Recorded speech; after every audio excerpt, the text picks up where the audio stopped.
The controversy still brewing over freshman Democratic Congresswoman Ilhan Omar and her comments about 9/11.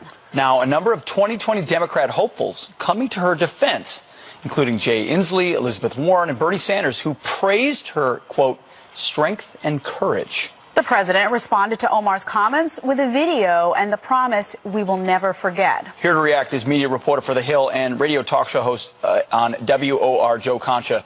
Joe, so, it started with Ilhan Omar saying some people did something. She's doubled down on this on Twitter. How are people reacting to this?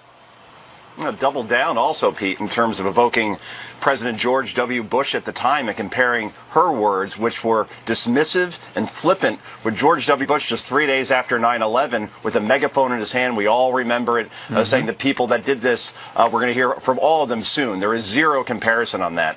And then you have Ocasio Cortez, the congresswoman from New York's 14th district, actually going after Dan Crenshaw, questioning his patriotism because he doesn't allegedly support a bill in Congress around 9/11. You know about this, Pete, because you were in war. He went to Afghanistan, yes, lost his eye in combat, and Ocasio Cortez, who has nothing to do with this, goes after him. And as for Omar, this is on Nancy Pelosi to a certain extent.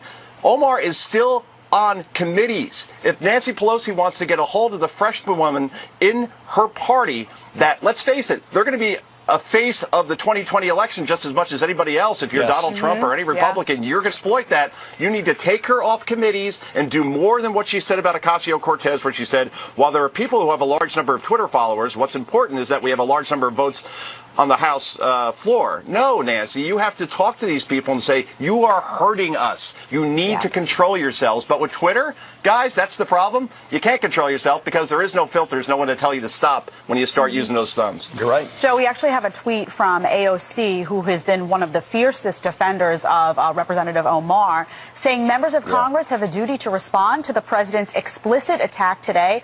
Congresswoman Omar's life is in danger. For our colleagues to be silent is to be complicit in this outright dangerous targeting of a member of Congress. We must speak out. And then, in quotes, first they came. What do you make of that?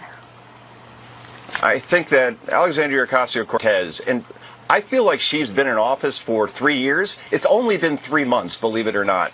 She is accomplished at playing the victim like nothing I have ever seen, accomplished at complaining. But when it comes to execution, whether it be the new Green Deal, where she said, hey, we're going to have blood in our hands unless we do something about climate change. Oh, well, maybe somebody should put together a proposal called the Green New Deal and see how many votes it gets, say, in the Senate, where it got 0 from Democrats.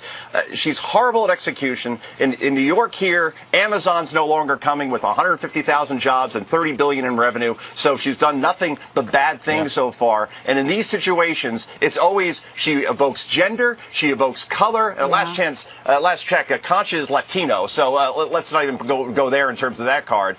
And all she does is say, anytime she's attacked, don't attack us. We're getting death threats. This is horrible, but doesn't address the core issue, which is were Ilhan Omar's comments wrong and disrespectful? Yes, they were. Omar should apologize instead. As you said, she's doubling down, and this is just going to continue to be a headache for Nancy Pelosi. I went to Twitter this morning. Trending is hashtag I stand with Omar or I stand with Ilhan. It was trending on Twitter, but some Democrats, just a few, are condemning these 9/11 comments. Listen.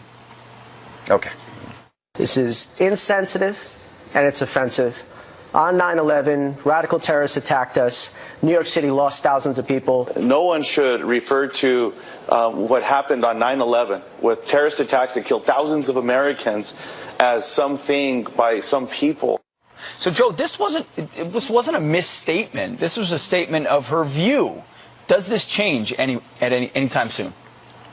Pete, politicizing 9/11 has 0 upside. And I host a radio show in New York. We took calls on this for the last 2 days. People are angry about this. There is 0 upside in doing this. She should apologize. She won't, because that's not in the DNA of an Omar or Ocasio Cortez. It's tripling down and making the situation much worse. Thanks, Joe. It seems like we're in a world now where it's okay to criticize statements by certain politicians and not others. Really appreciate your input. Here we are, all those years later. And